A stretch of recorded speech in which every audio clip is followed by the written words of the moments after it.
Hi, I'm Yuan Khan, and this is a Crash Class World History on the Yuan or Mongol Dynasty. The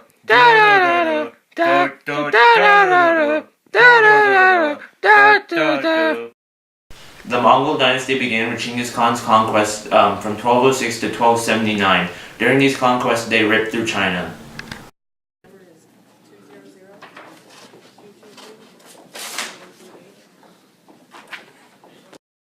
However, the conquest was quite different in between the south part of China and the north part of China. In the north part of China, they were highly destructive, destroying Buddhist temples and shrines, and destroying and sieging cities, leading to mass death.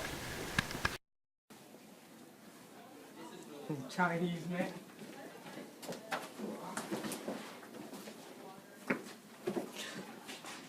Ouch.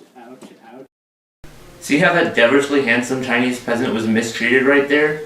And in the south, they were much nicer, allowing landowners to keep their land in exchange for support or neutrality. So handsome.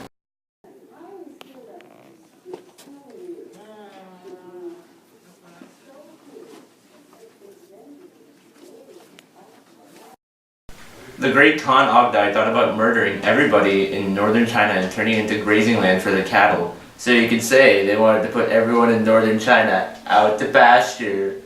What, too soon?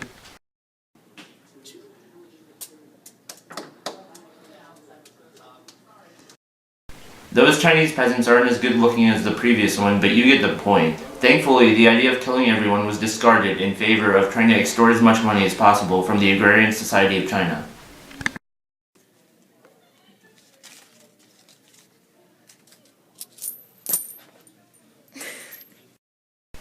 The conquering convinced many Chinese that the Mongols had gained the mandate of heaven, and in order to extort money, the Mongols had to form some sort of governmental structure, and they also had to somewhat accommodate Chinese customs. In order to do this, they moved their capital from Karakoram in Mongolia to present-day Beijing, which they named Khanbalik.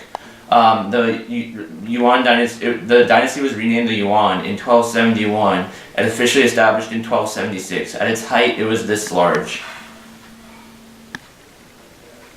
Some administrative practices, taxation techniques, and postal systems were also borrowed from the Chinese. Other Chinese customs adopted included Kublai Khan making ancestral tablets to honor his ancestors. He was also benevolent, improving infrastructure, lowering taxes, supporting arts and artisans, and limiting punishment. The Yuan dynasty had a huge impact in the development of early China with all its numerous innovation and introduction of ideas because of all the Mongol connections across Eurasia. The major developments were mostly in drama, written vernacular, and culture. The Muslims in the Middle East introduced their own ideas such as cartography, astronomy, medicine, culture, and diet. Many Eastern crops were newly introduced and popularized in China such as carrots, turnips, eggplants, and high-quality granulated sugar lemons, melons, and cotton.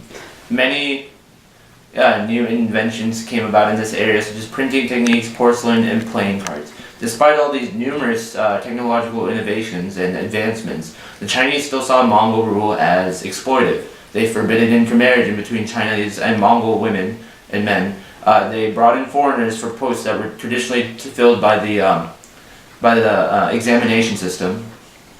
They also allowed women more freedom, allowed them to intermingle in parties and go on the hunt with men. And they didn't take up foot binding for women either. Merchants also were supported more by the Mongols, counter to Confucian ideals. Let's go to the mailbox and see if we have fan mail.